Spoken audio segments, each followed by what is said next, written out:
We're gonna unbox this 8-in-1 press and see what's inside, so stick around. Welcome, my name is Roy. Today we're gonna unbox this 8-in-1 Mecpow press. I don't even know if I know how to do 8 things, but we're gonna get it all out of the box and see what's inside. Stick around till the end. I'm gonna give you some pros and cons on this 8-in-1 setup. I'll let you know if this is a right purchase for you, and I'll be sharing a 20% off coupon. Back to the show. There's a whole lot to unpack in this box. Let's go through what is included. First, we have a Teflon coated heat press. It's a 15 by 15 inch. It is the swing away model, which I've never had and always wanted. It's very sturdy. It also includes a set of legs of feet that we'll put on it. A pair of gloves. It's got the manual as well as it looks like a sublimation sheet to press something out. And a couple of extra fuses, the power cord.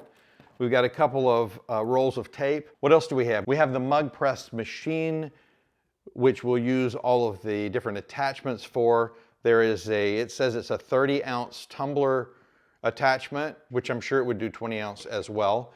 It's got a 7-ounce mug attachment, a 12-ounce mug attachment, and a curved 17-ounce mug attachment. There are 2 pressing plates, 2 different sizes. I'm not sure what that's for, but we will figure that out later. It's got I'm looking for the kitchen sink. I'm shocked it's not here.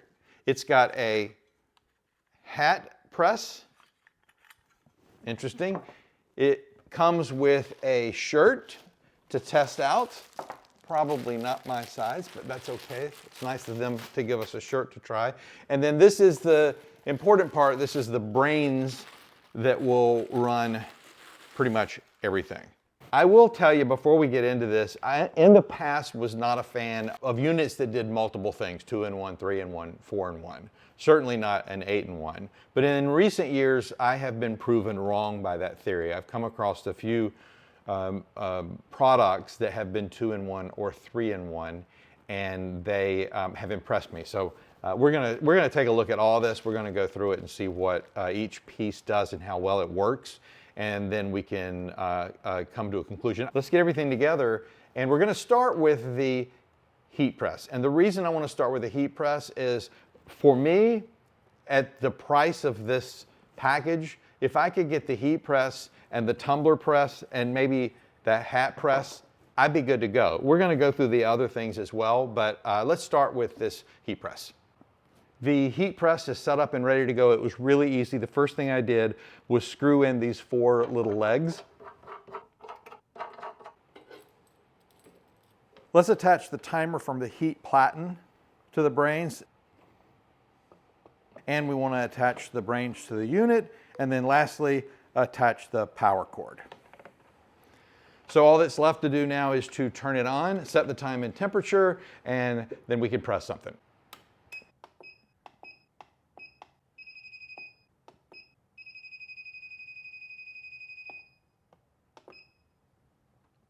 I did go through the little packet, and there are 2, these are probably sublimation sheets.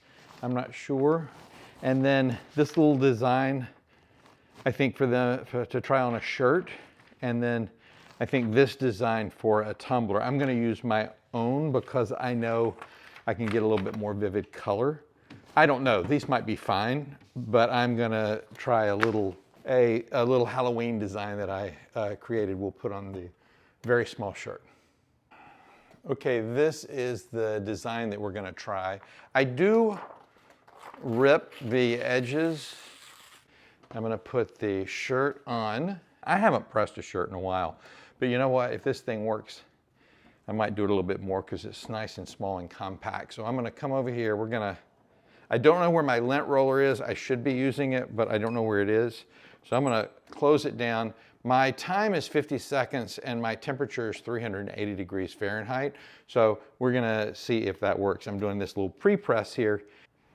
And let's swing this away. Looks nice.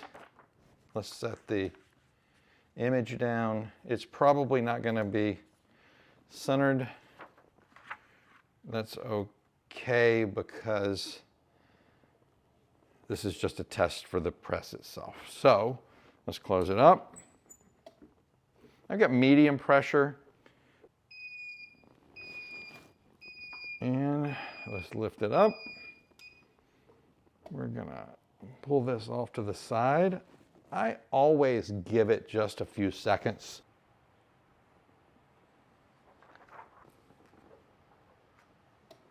Well, that came out really nice. Very vivid, I don't know if you can see, very vivid colors. Okay, I'm going to do this makeup bag. I want to get the material up a little bit above the zipper. I can't find my pressing pillows, so I got a piece of cloth that I just folded up, and hopefully that will work. I'm not 100% sure it's going to. Okay, so let's put this and let's see what happens.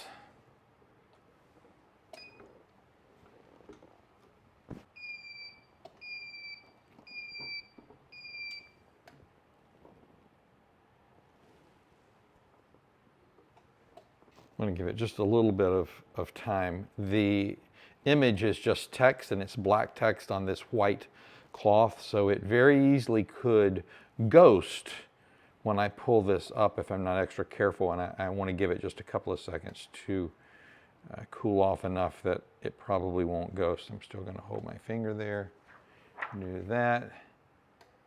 I should probably wait a little bit longer, but I'm not. Yeah, it ghosted a little bit. That's my fault because I didn't wait, although it still looks kind of cool. So the ghosting is my fault. The press itself did its job wonderfully.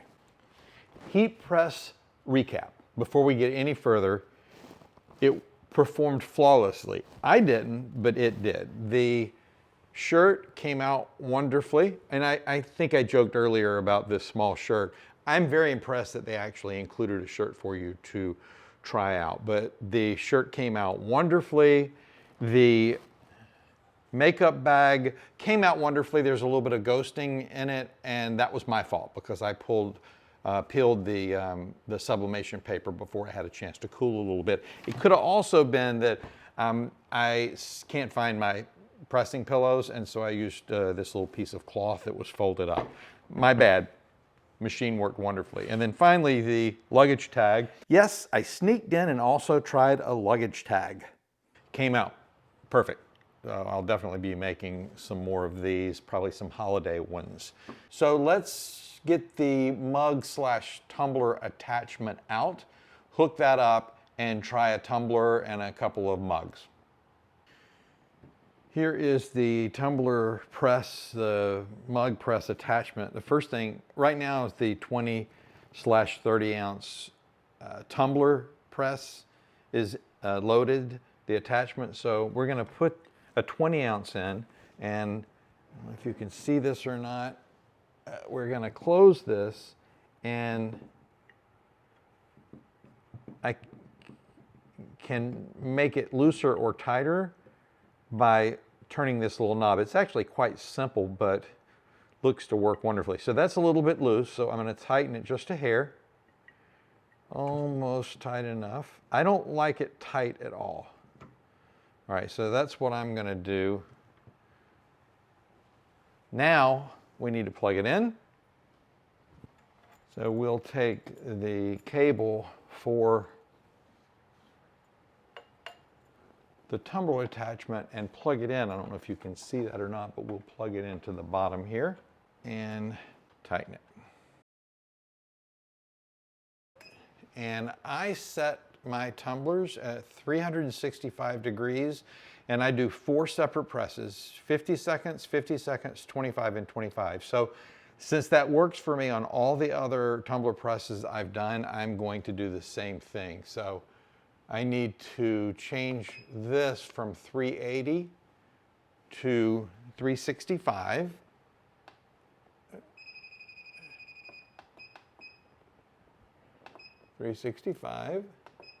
And it's already set at 50 seconds.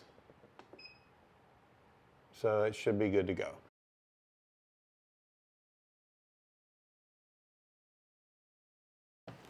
Okay, we've got it heated to 365 degrees. It was fluctuating a little bit, but that was my fault because I didn't have a tumbler sitting in here with it closed. So once I did that, it went to 365 and stayed there. So we are going to remove that blank tumbler and try a 20 ounce. And if you have questions about how to wrap a tumbler to get really great seams and edges, if you haven't yet, go back and look. I have a couple of videos on edges and seams, and I can get edges and seams pretty good 90% of the time. So definitely, if you have any issue with that, go back and look at those. All right, so here's what we're gonna do.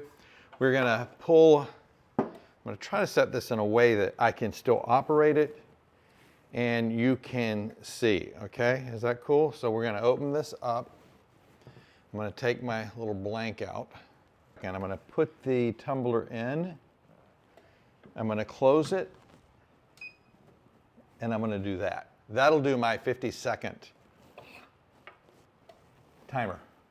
So for tumblers, I do 50 seconds, rotate 180 degrees, 50 more seconds, rotate 90 degrees, 25 seconds, and then another 180 degrees for a final 25 seconds. That's what's worked for me in just about every tumbler press I've ever used. So that's what we're gonna at least start with to see if this works. And again, as I was talking earlier, you're gonna pay $100 for a press, you're gonna pay probably a couple $100 for a heat press. So if I can get both of these to work, then it's worth it. Heat press so far has impressed me. So let me lift this and open this. I'm gonna flip it 180 degrees and we're gonna close it back and I'm gonna do this for my timer. And I don't know if you can tell, but I use the little piece of tape. I take a piece of tape and put on the bottom of the tumbler to tell me where in that 180 degree and 90 degree area I am. So I'm gonna open this up.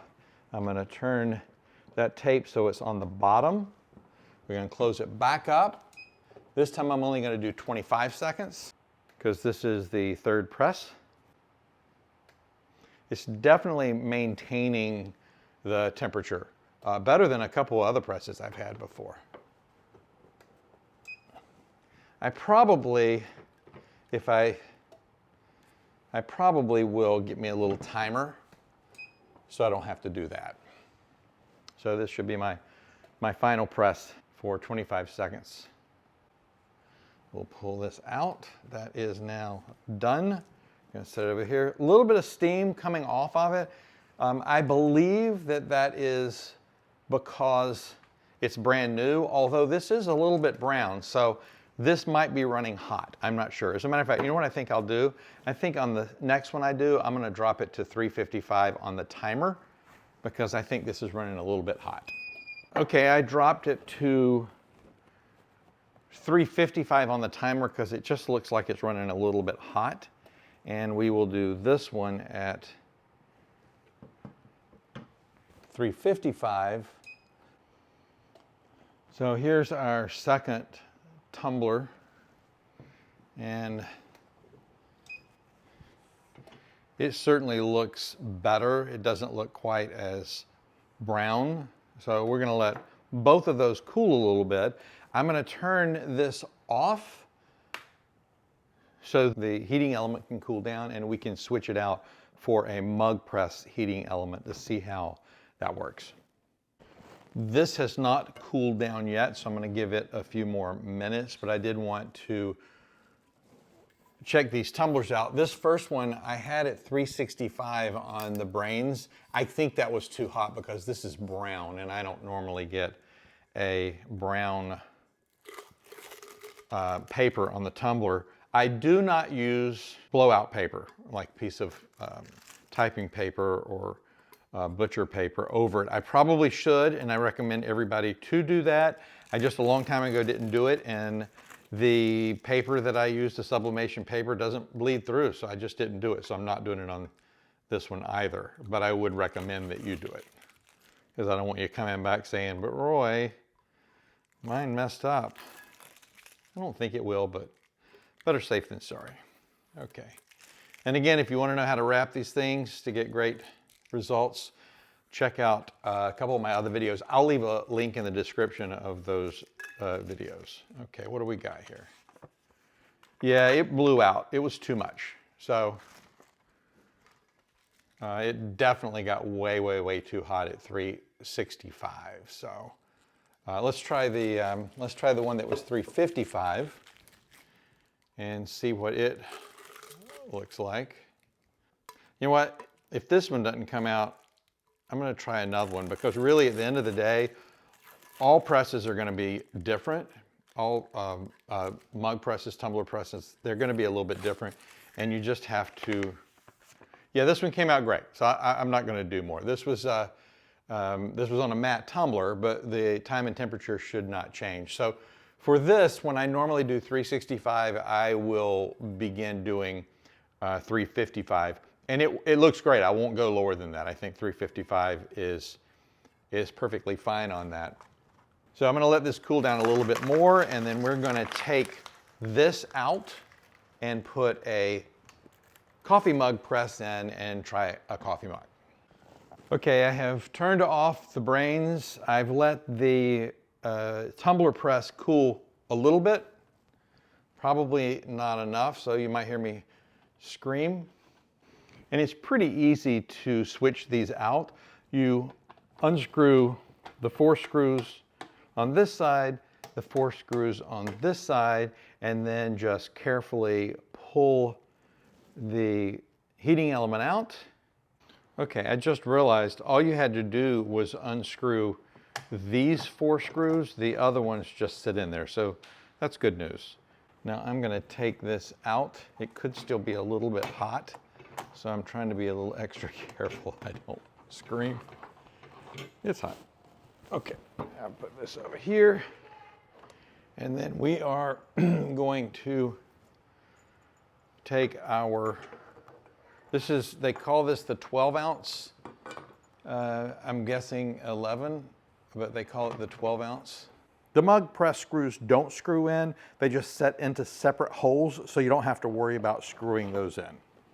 When I'm sublimating mugs, I actually put a piece of blowout paper on the outside, but I don't for tumblers. I can't answer as to why. I just started doing that a long time ago, and that's the way I roll. But what we're going to try to do is we're going to try to do an 11 ounce coffee mug, and let's see if I can get that a little bit tight.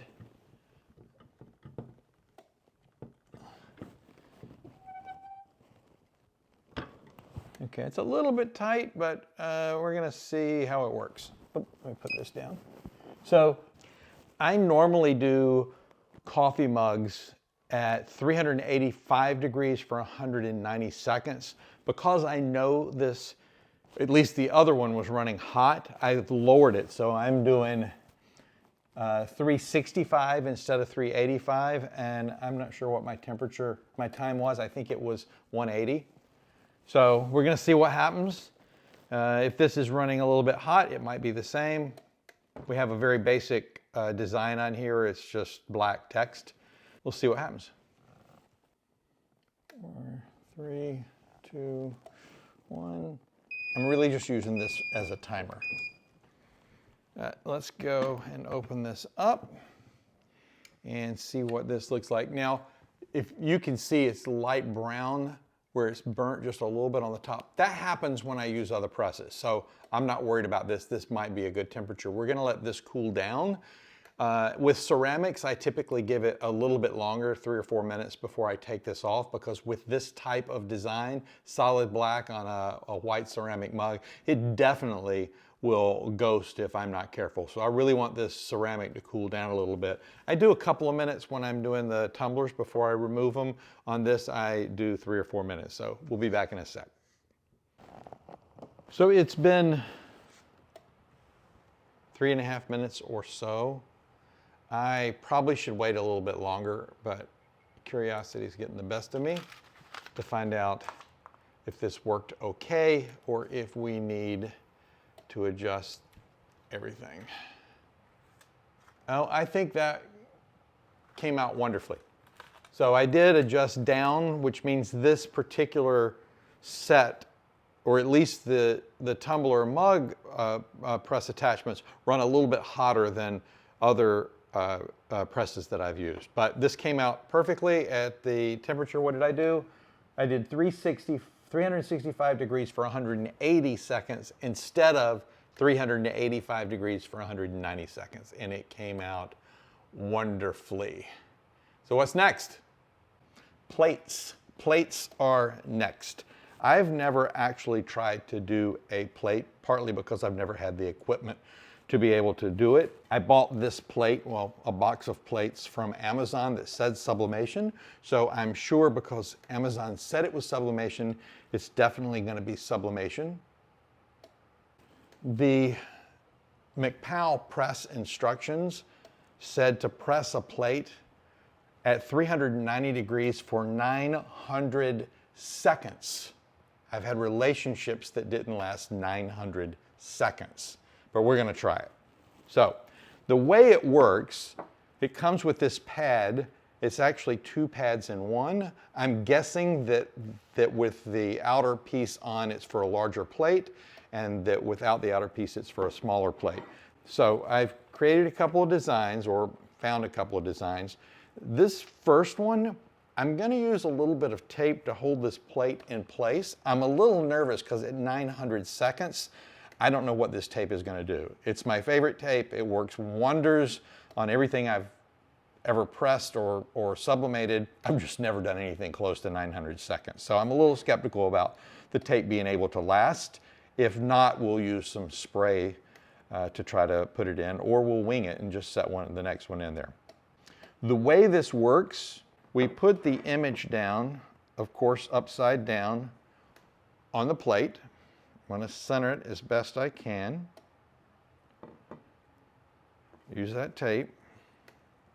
Then we take this very hard foam pad and set it over the image and in the center of the plate. And then we're going to flip this, we're going to invert it, set it on the press and push it down. We've got to make sure that we lift this press up really high. I've already lifted it up, I think, high enough. And we're going to set this in there, and it's going to put a little bit of pressure. And what happens is the heat comes through the plate and heats the plate up. So I'm a little skeptical of the process. Not the product, but the process. But we're going to try it, and we're going to see. You'll turn this, swing away. I am going to put this as close to the center of the press as possible, because I'm going to have a little bit of pressure, and I want to make sure it presses straight down. Whew, made a little noise there. And let's see, we're going to press this and wait an obscenely long time to see if this works. Okay, 900 seconds later, let's see what this thing is going to do. I'm shocked that the whole plate isn't black, to be honest with you. This is going to be hot. Use gloves. All right. Well, you know what I'm going to do? I'm going to leave that just like that for a couple of minutes, because if I shift and adjust, as hot as that ceramic plate is, it's definitely going to go. So we're going to give it a few minutes, and then we'll come back and try to peel it apart and see what happens. It has been about 6 minutes, so my guess is this is probably cool enough to keep from ghosting. Okay, I am really, this tape just came off, the paper just came off on here. I'm really impressed with that. That is crazy. I might have a new thing now. Pretty darn cool. Let's do one more.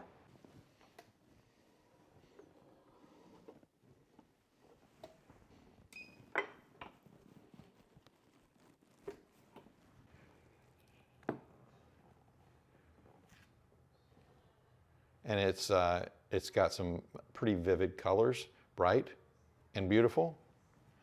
So I'm really blown away at how wonderfully this came out. I'm definitely going to be doing plates. We'll talk about this a little bit more on the recap. Let's try to press a hat. What do you say? The heat press has now cooled, so what we're going to do is we're going to remove the top platen, we're going to remove this base, and then we're going to add the hat press platen and the hat press base. So let's get to that. I just had this platen pretty high up because of the plates, so I just want to make sure that this is down enough that the platen will sit on top of the base. Now we're going to take these two screws and we are going to unscrew them. Let's lift this up and we can then unplug it and we'll pull it off. Now it might still be a little bit warm because I was just using it, so I'm going to set it on this wooden block. Then we want to take off our mats, which are very nice mats, by the way. And then, if I'm not mistaken, this, as you can see, just slides out. Front or back, I think it's the same, and we'll slide that in. Then we want to, let's put the platen on. You know what, I wonder if I can actually slide this plate in without having to unscrew the screws on the hat platen. That is screwed down, so that now will work. I'm going to have to lift this up.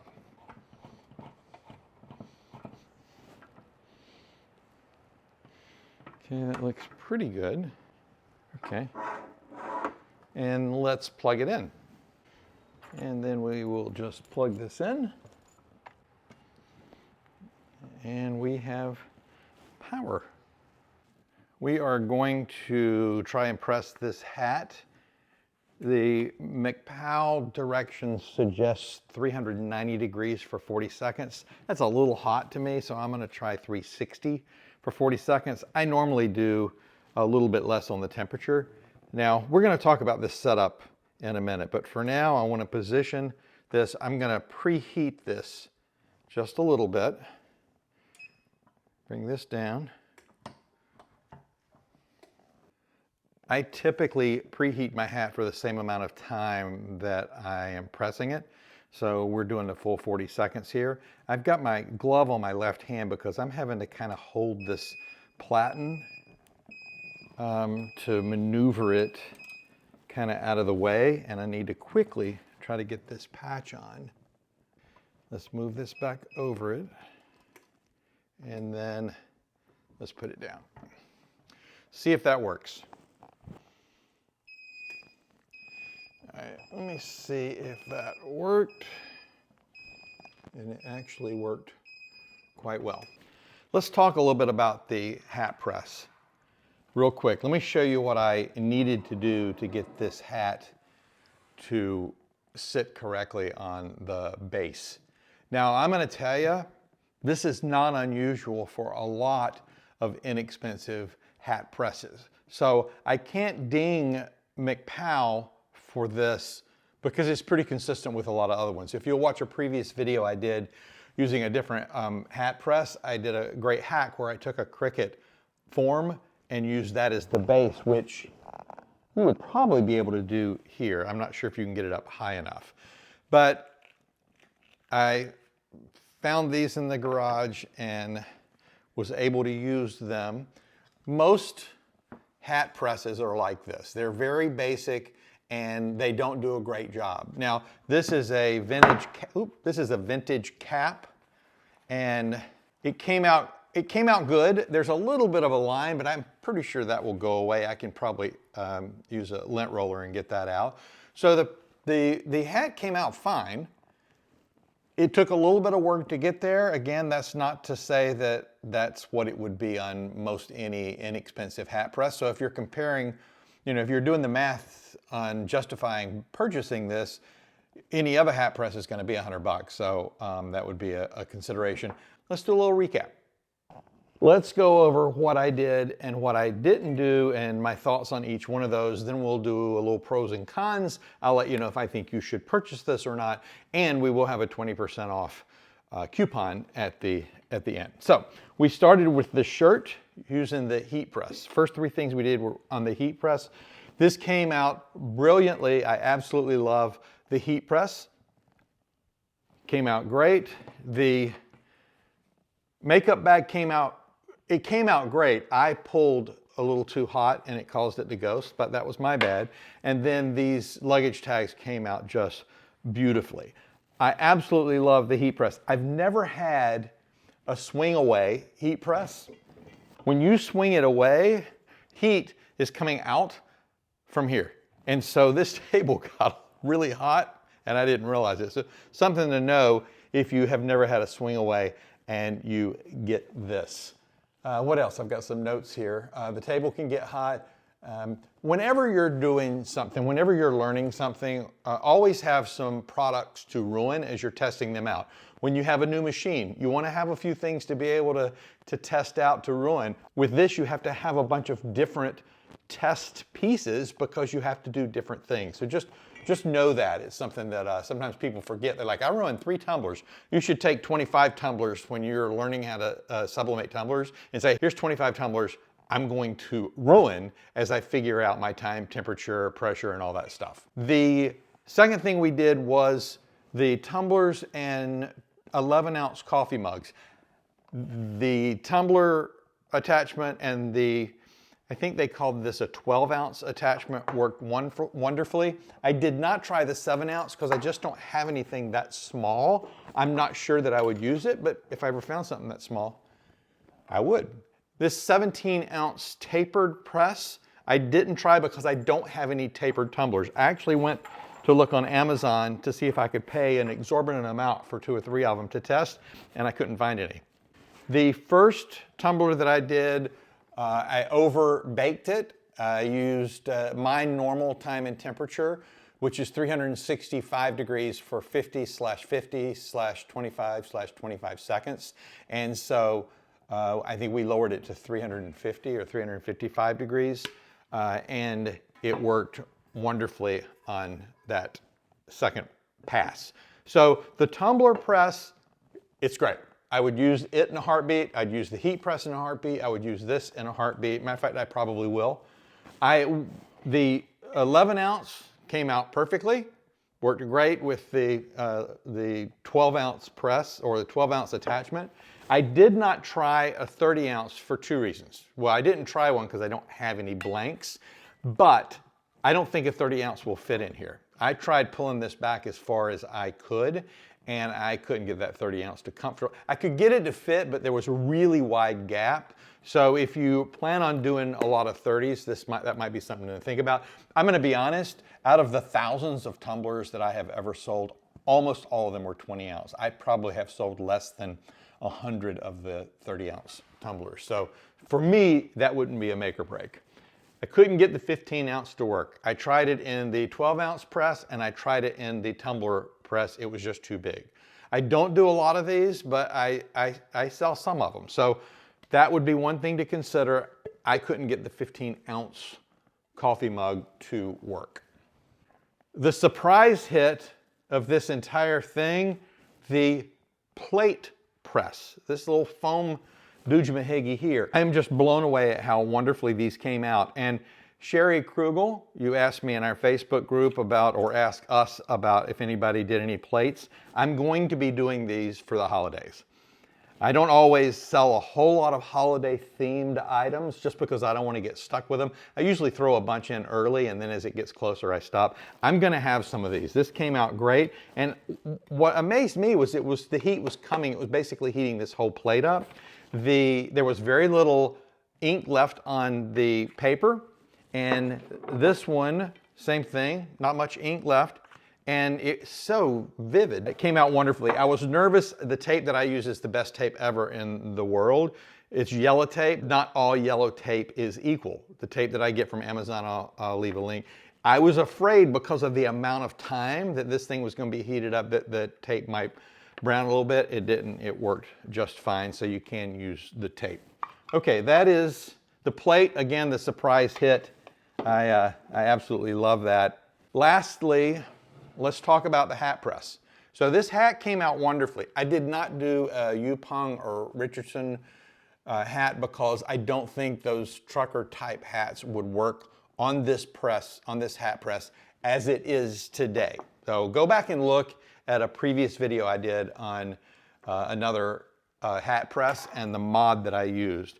The actual platen is fine. It's a little bit small, but I think it works as it is intended. It's this, and these are the same in any sub $1,200 hat press. So I don't think it's any worse than the other ones, but you have to play around with it a lot. I used quite a few, well, a couple of pieces of cloth that I ended up having to push on there, and because of that, it raised the height of the hat, and that meant that my the platen, I could barely get up high enough to get over the hat and the patch. I ended up using one of these work clamps to put around the hat. This actually worked great. I would recommend this on any sub $1,200 hat press because there are always issues, and it fit perfectly. It slid back perfectly. So that's kind of it on all of the different parts and pieces of this Mecpow 8-in-1 hat press. Pros, it's extremely inexpensive. The hat press is, and it varies a little bit. You can get it on Amazon. I'll leave a link. And it's $250, $249.49. And between now and September, I want to say 12th or something like that, 11th or 12th of 2024, I'm going to share a 20% off coupon in the description of this video. So go check that out. So if you're getting it within the next few weeks, definitely use that. It drops it to $200, $199. So you can't beat that. I mean, that's really a great deal. And even at $250, the heat press, I will use regularly. The tumbler press and mug press, I will use somewhat regularly. I already have a couple of other ones that I'm using, but I'd have no problem using this if I have to crank a whole bunch out. Cons, let's talk about some of the cons. The back connector that connects the brains to the heat press or the, I believe it was the hat press, is plastic. And when I first put it on, I was nervous that I was going to break it. I had to wiggle it around a little bit to get it in. I wish they would have made that out of metal, but just be careful and you'll be fine. It worked wonderfully. The actual brains is a plastic covering. That's not a bad thing as long as you're careful. You just have to know. The heat press itself was getting hot, I don't think to temperature, but it was pretty warm when I was doing the tumbler press. So it'd be nice if that didn't heat up at all, but it wasn't bad, and it didn't negatively affect anything, but it was one thing that I wish that they could figure out a way to make it so that it would just not turn on at all. Do I recommend this or not? It depends. If you are a person with a business that does sublimation and you have a store or an Etsy store or a brick and mortar store and you're pumping out, you know, a dozen hats, 20 hats a week, you know, 15 to 30 tumblers, no, this is not for you. By any means, you need to have the money set aside to invest in higher end equipment specific to the job that you have. That's if you're a business. But I'm going to tell you something. If you're just getting into sublimation or you've only had a mug press and you want to get a heat press, this is definitely the way to go. So if you're learning how to get into sublimation, this is certainly something that you could get. If you're doing for family and friends, maybe selling occasional ones here and there, this is the thing to do. If you're like, you know what, I want to get into that sublimation thing, but I'm just not sure where to start, this is probably a great start. Thanks to Mecpow for sending me this to test out. I highly recommend this to the newbie or someone that is going to crank out a few here and there for family, friends, Facebook, Marketplace, all that kind of stuff. So, thank you so much for watching. If you like this video, definitely give it a thumbs up. If you haven't subscribed, subscribe to the channel and click the notification bell so you'll know when new videos come out, because we got some great ones in the works right now. Thanks so much for watching. Have a fantastic day.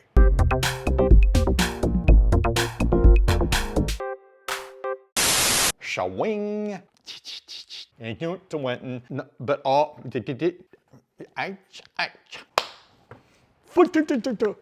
Hot. Stroke. Mecpow. It's a fast. Know what I'm doing.